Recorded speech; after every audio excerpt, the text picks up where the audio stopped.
Welcome back to the channel, everyone, and these are 3 rookie mistakes new riders make in the twisties, and honestly, experienced riders as well. So number 1, not having a plan with your eyes. So this is very, very simple. It's so simple, people overlook it and they don't do it. 3-point turning directly from California Superbike School. So you're coming right here, you're starting on the outside because you're going right. You kind of pick a spot, say this is a 10-foot diameter circle on the ground. And you're thinking to yourself, I think I might turn somewhere around there. Now you might turn afterwards, you might turn to the inside. It's perfectly fine, it's just a reference point. So as you're coming up, starting on the outside, I think I'm gonna turn right there. When you know you're gonna get to that spot where you think you're gonna turn, then your eyes shift to the next point. Okay, I think I'm gonna get closest to the inside right around there. That's called the apex. Once you know you're gonna get to that spot and you're on the right line, then your eyes go up to the next spot. Okay, I think I'm gonna exit right over there, back to the outside. 3-point turning, super simple. So as you can see, watch Dylan Code fly around the track at an incredibly fast pace with eye tracking glasses on, and look what his eyes are doing. They're just looking, turn point, apex, exit, turn point, just a nice flow of the eyes. He's not looking anywhere but where he wants that front tire to go, and that's the idea. Because this is the main point. Your vision, it determines your line, the sense of speed, and your throttle inputs. So as you're coming up right here, right, let's start with the line first. If you're planning to go right about there, you're starting on the outside. This is your line selection. You start on the outside, you go somewhere towards the inside, then you end up back on the outside. Outside, inside, outside, basic line selection, right? If let's say you're right about here and you're staring down too long, like you're looking at this circle right here or at this spot as you ride over it, or you're looking down, your sense of speed is going to go up dramatically. It's going to feel like you're going way faster than what you are. And then plus, if you're looking down, you're looking down, you're looking down, then you finally decide to get your eyes up, you're going to be late with the throttle. So your vision determines all of this stuff. And here's something to keep in mind about your vision, why this is so fundamental, and it's number 1. If you don't have a plan on where to look, you'll just watch yourself crash.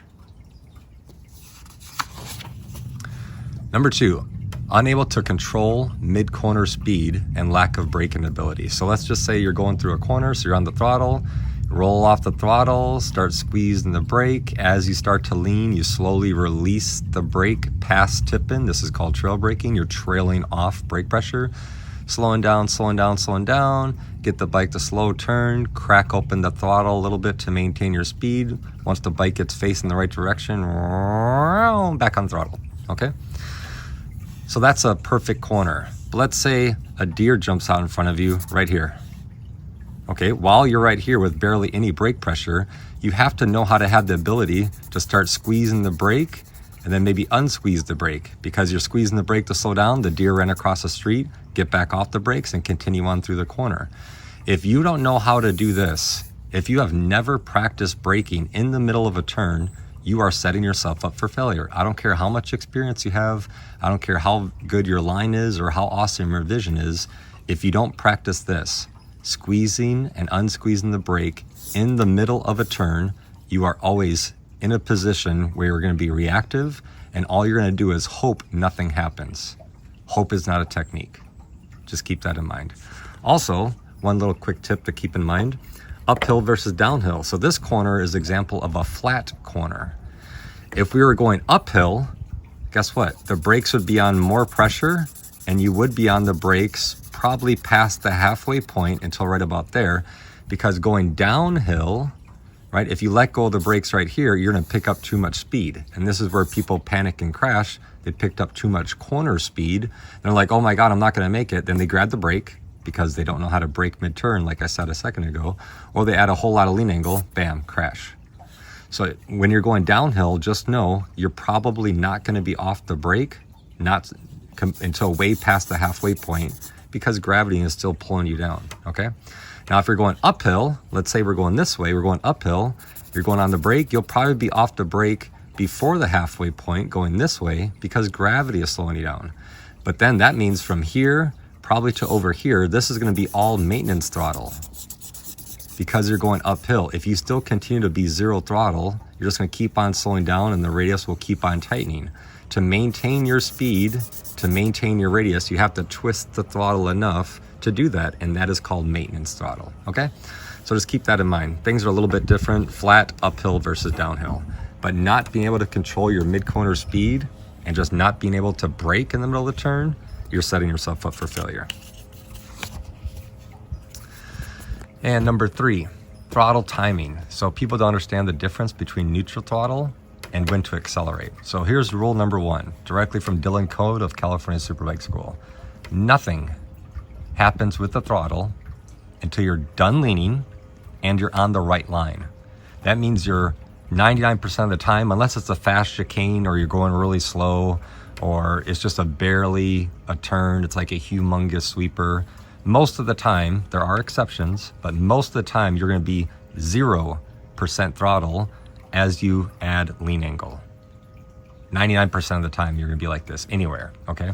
So you're coming up to a corner, 0 throttle. Whether you have to brake or not, let's forget about that for now.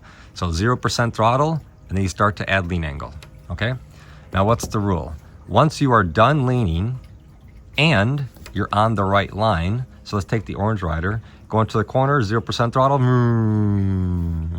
done leaning right here, they're still facing that way, so nothing happens.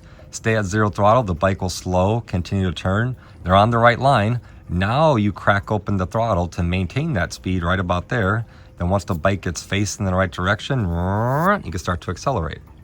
Now let's look at the purple rider. They're going through, say they're done leaning right there, but look they're not on the right line. They're going off the cliff. They're going into oncoming traffic. So you stay 0 throttle, you stay 0 throttle. The turn will continue to tighten up.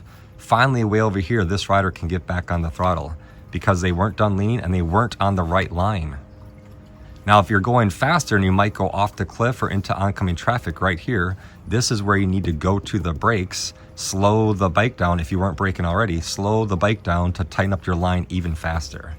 Remember, you could go to the brakes anywhere you want to in a turn. The only issue anybody has with the brakes is grabbing it. As long as you don't grab the brakes, you just roll off the throttle and squeeze the brakes, you'll be perfectly fine. Just keep in mind, grabbing is the issue. Do not ever grab the brake. Grabbing is bad. Don't grab. Did I tell you not to grab? Don't grab the brakes. Don't grab the brakes. But squeeze the brake. Squeeze, squeeze, squeeze. That's what you want to do. That's what you want to practice. That's what you want to say. And that's how you want to manage the brake no matter what you're doing. It is a squeeze and unsqueeze. Nothing is fast, nothing is erratic, nothing is abrupt. That's rule number 1. Rule number 2, wait until the bike is facing the right direction before you accelerate, okay? So right here, riders coming in, 0% throttle, say they're trail braking, they're on their brakes, they slowly trail off the brake. Right about here, the bike is finally pointed in the right direction, you can start to accelerate. But so on a 90-degree turn, you're pretty much going to be off the brake, right? And you begin to accelerate almost at the same time because it's a 90-degree turn, right? But if it's a 180-degree turn, let's say you're riding at an easy pace, you roll off the throttle, you're slowing down. This is a flat turn, not an uphill or downhill. So you might be done leaning and on line right here. So that means right there, you pick up a little bit of throttle, neutral throttle, maintenance throttle, just to maintain your speed. And you're going to keep that maintenance throttle steady, steady, steady, steady, steady, steady, steady until right about here. Because then you're finally pointed in the right direction. Now you could actually start to accelerate. So let's say you're going 50, I can't write with my left hand. Let's say you're going, or with my right hand rather, 50 miles per hour. You slow down to 20 miles per hour right here. And then you go back up to 50 miles per hour over here. So 50, 45, 40, 35, 30, 25, 20. You're going 20 right here, 20, 20, 20, 20, 20, 20, 20, 20, 20, 20, 20. Okay, bike is facing the right direction, 25, 30, 45, 50. Then you accelerate again, okay? Just remember this. Wait until the bike is facing the right direction before you accelerate. You wouldn't shoot a gun and then point it at the target. It doesn't make any sense. So do not accelerate until the bike is facing the direction you want to go. And here's the key thing. There are exceptions and whatever, but this is just general. But keep in mind, the more powerful bike you have, the more patience you have to have right here. Big, powerful bikes do 2 things well, just like Chris Paris told me at Champ School. Accelerate and stop. So use that to your advantage. Slow it down, slow, get the bike point in the right direction, then use all that power, coming out of there, okay? More powerful bike, more patience, mid-turn. Couple bonus things to think about. This always gets people in trouble pretty much every damn weekend. Never try to keep up with anybody. Just ride your own ride. Ride your own ride. You are the only one who's going to pay the consequences if you try to follow a faster rider into a turn and you don't know what you're doing. So do not try to keep up. Everybody knows where they're going on a group ride. If you're riding with your friends, nobody cares if you get there in 5 minutes or in 20 minutes. Just show up, right? Nobody cares how quick you are. Ride your own ride. Plus, no matter how long or short, slow or fast, sport bike or Harley, wear full gear. There's no downside to wearing full gear, people, at all. What is a downside is you not wearing gear because you're going for a short ride, it's hot outside, all these stupid excuses. You are going to absolutely wish you put on the right gear, full gear. Right before you hit the pavement, you're going to think, man, I wish I was wearing my jacket right now, or my airbag, or I bought those boots, so I got the riding jeans with the Kevlar inside of it, or I had the armor in the shoulders. Do not regret wishing you had to put gear on. Just wear the gear, no matter what. Plus, continue to learn. Learning doesn't stop when you get your license. That's literally step one. You get to the starting line when you get your motorcycle license. Then it's a lifelong journey of learning. So continue to learn. Take more formal in-person courses. MotoJitsu.com/courses has a whole list of them with discounts, the links to all of them. I'm taking a course every single month. I've been through like 28, 29 courses so far, and I continue to take courses every single month. So within the last year, I've taken California Superbike School twice, Champ Grad once, and SoCal Supermoto 3 times already. I'm going back to SoCal Supermoto this Saturday. I'm going back again next month, September 7th. I think there's still slots available for September 7th, so if you want to come ride with me, I'll see you there. But take more formal training. Don't stop learning.